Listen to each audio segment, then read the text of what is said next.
Welcome to Abide in Liberty, a podcast empowering patriots everywhere to re-enthrone faith, family, and freedom as the bedrock pillars of liberty in education, our communities, and our nation. Hello and welcome back to Abide in Liberty, everybody. We're coming into part 2 of our multi-part series talking about the economy, the issue with inflation we're facing now, and the root causes behind why we're seeing this inflation, first of all, and then why that's leading to the bank failures that we've seen recently, the turbulence in the stock market that resulted from that, and why people are so nervous about this, and really how it could spell quite a dangerous outcome for us if we're not really, really careful. Last week, if you missed, you're definitely going to want to go back and get part 1 because we're going to jump in right where we left off. And if you don't have part 1 under you, this is probably not going to make a whole lot of sense.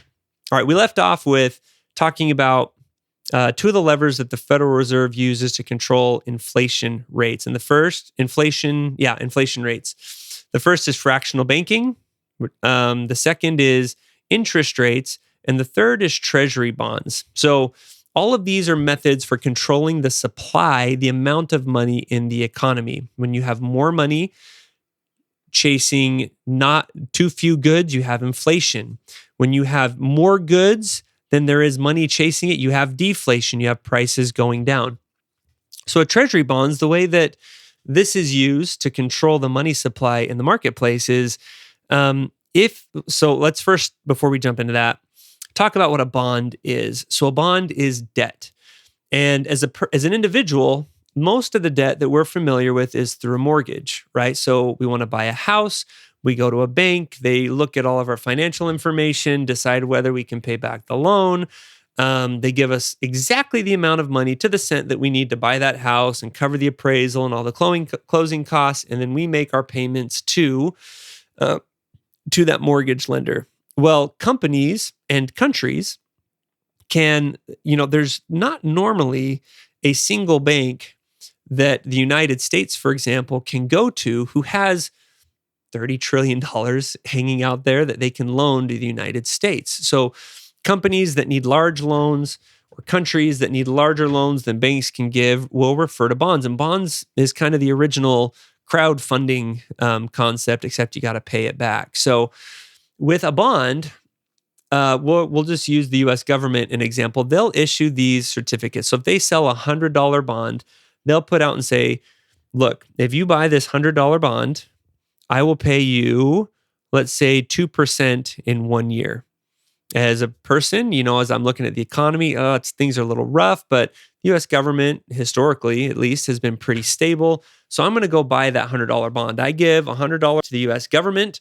They give me this certificate. So in this case, I'm the lender. I hold the bond, but I'm the lender. I'm the one that lent that money to the U.S. government. And now I have this certificate, and this is all done electronically now, but just for sake of description, I have the certificate that says in 1 year, I will be paid $100. I'll get my $100 back plus 2% interest. I get $2 in exchange for loaning them that money. And when the U.S. government does this and issues hundreds and thousands or even millions of these bonds, they can get the funding and the debt that they need to fund their operations, not by going to a single bank, but by going to hundreds and thousands and even millions of individual buyers. And anybody can buy these bonds. I can buy them. You can buy them. Your bank can buy them. The company that you work for can buy them. China can buy them and has bought a lot of them. So that's how bonds work. And if they default, it's like defaulting on a loan. If they don't make that payment, then they can go into bankruptcy. They have to go through a process where the court's trying to figure out who to pay. And if you're a debt holder, you're a little bit higher on the list of those who get paid. Now, in the case of the United States, you'll hear bonds referred to in a lot of different ways. You'll hear them referred to as T-bills or treasury bonds or treasury notes, and they all mean basically the same thing. There's bonds of different duration and different interest rates. There's very short-term T-bills or treasury bonds with lower interest rates, and there's longer-term treasury bonds with a little bit higher interest rate, right? Because over the course of 30 years, that's a lot more risky than over the course of the next year. So they have to entice you into that longer term bond with a little bit of a better interest rate. And that's all operates on the same risk reward principle that is involved with anything financial that we do. That's why if you are willing to do a 15-year mortgage, you're going to get a better interest rate than a 30-year mortgage, because to the bank, the risk of you still being around and healthy and able to work to pay that loan off in 15 years is better than maybe over the next 30 years.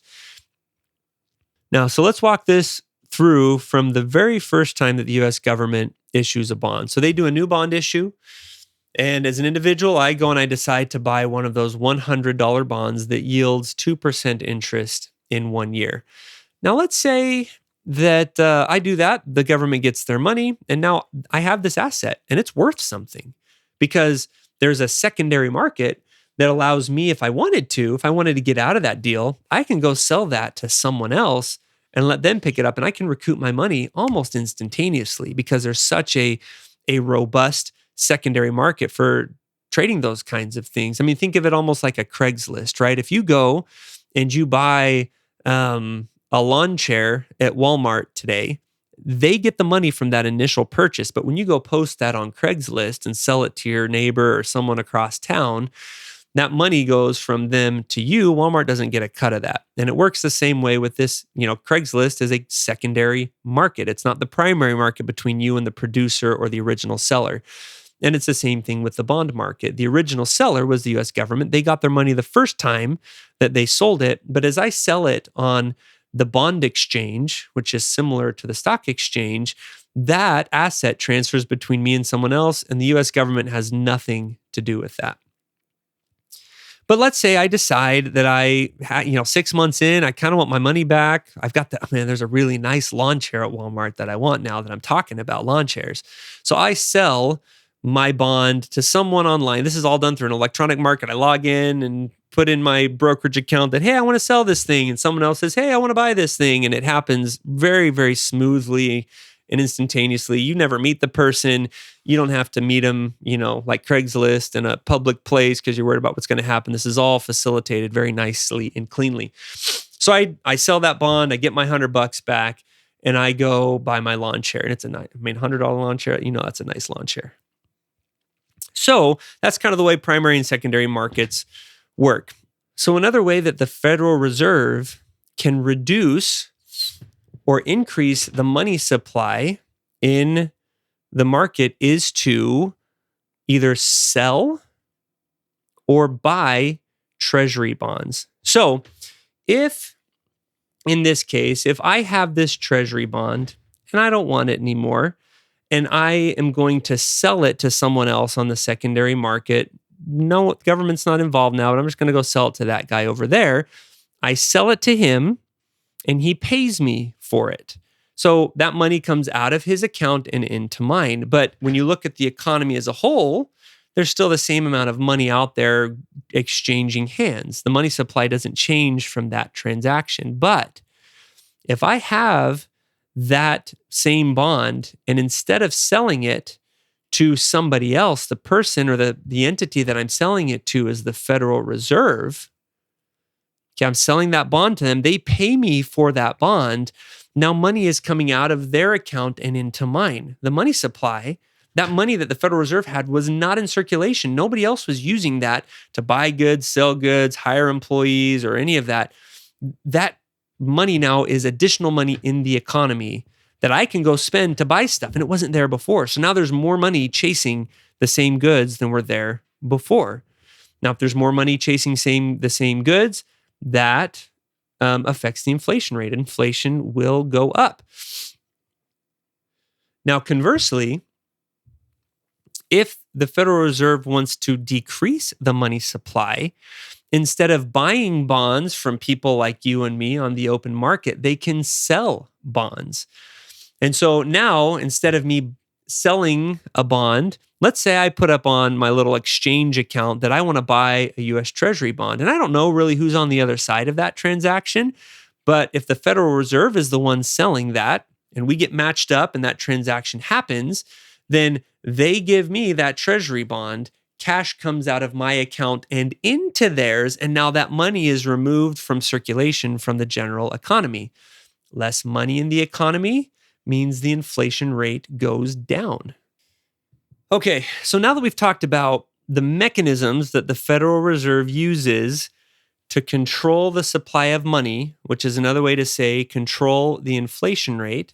So just quick review, they can use bonds, they can buy bonds, which gets money going back into the hands of individuals like you and me if they're buying those bonds from us, or they can sell bonds where we're buying it from them, giving our money to them for those bonds, which brings money out of the economy.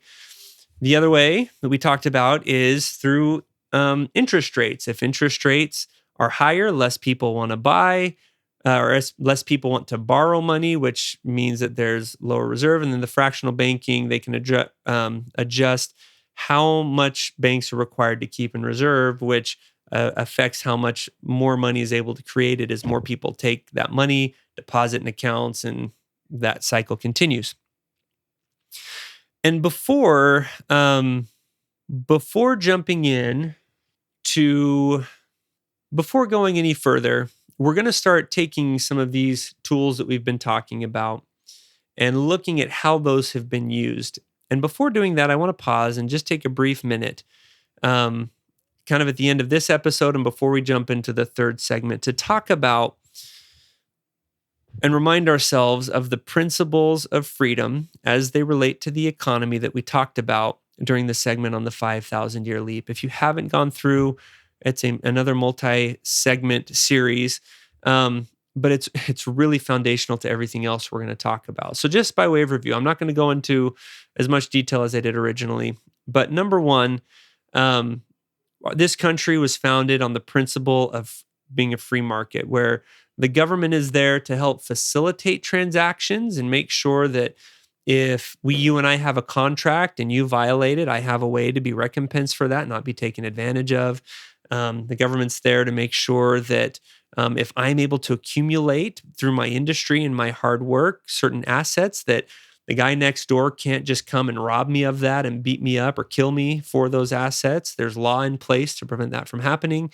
They're here to help prevent monopolies from forming, which clog up the works of a free market society. So there's a few areas where the government is necessary, but outside of those few exceptions, in a free market economy, the government keeps its hands clean.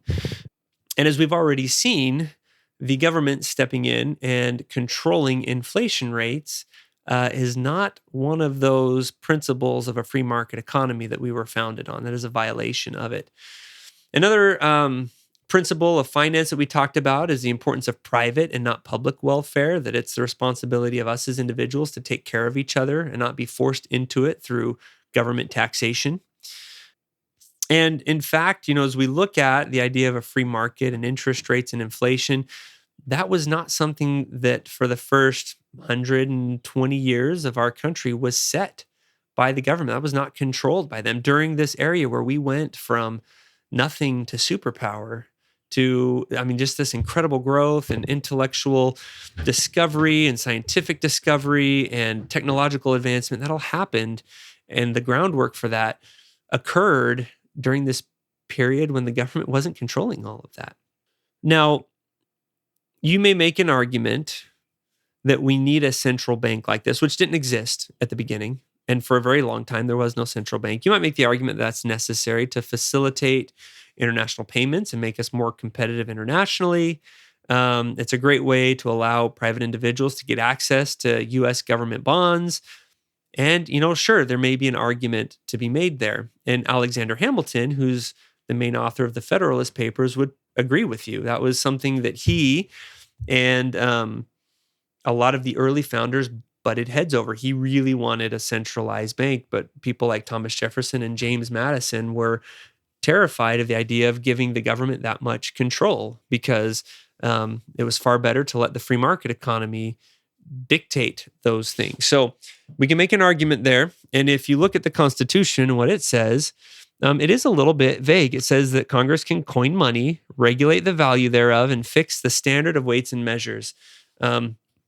You could argue that that could be meant to justify central bank. You could easily argue that no, that was only intended to create a reliable system of money that you could transfer across state lines. Because at the time of the founding, each state had their own currency. So trying to buy something from someone across state lines was just a nightmare. And you had to go through this exchange process.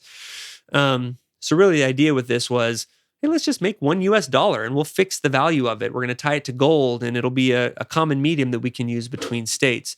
Anyways, so we're not going to get into that argument of central bank or no. But one thing that the founding fathers would agree on under this principle of a free market economy is that the government should have no place in fixing and controlling prices. Never, never, ever, ever. Now, an interest rate is the price of debt. And so the government using interest rates and controlling interest rates and setting interest rates to control the money supply and inflation is a form of price control on one of the biggest levers of a modern economy. So no, they're not controlling the price of your chicken or the price of your gasoline, although that's it's a different story these days too. But in general, they're not controlling the price that Apple sets to sell you an iPhone or anything like that. But interest rates control inflation. And as they're moving these interest rates around to help control inflation, they're taking price control of one of the biggest segments of our economy, and that's the debt economy. But we're going to be generous at this point and assume that when the government and the Federal Reserve started monkeying with these interest rates in order to control inflation, that we're no worse off than we were before. A lot more oversight, but maybe we're about the same as we were before they exercised that kind of control. When you violate principles of freedom, there are always consequences for the worst. They come sooner or later, no matter what. Sooner or later, you have to pay the piper. So if we're no worse off now, that doesn't mean that it's going to stay that way. All right, that's all we have time for this segment.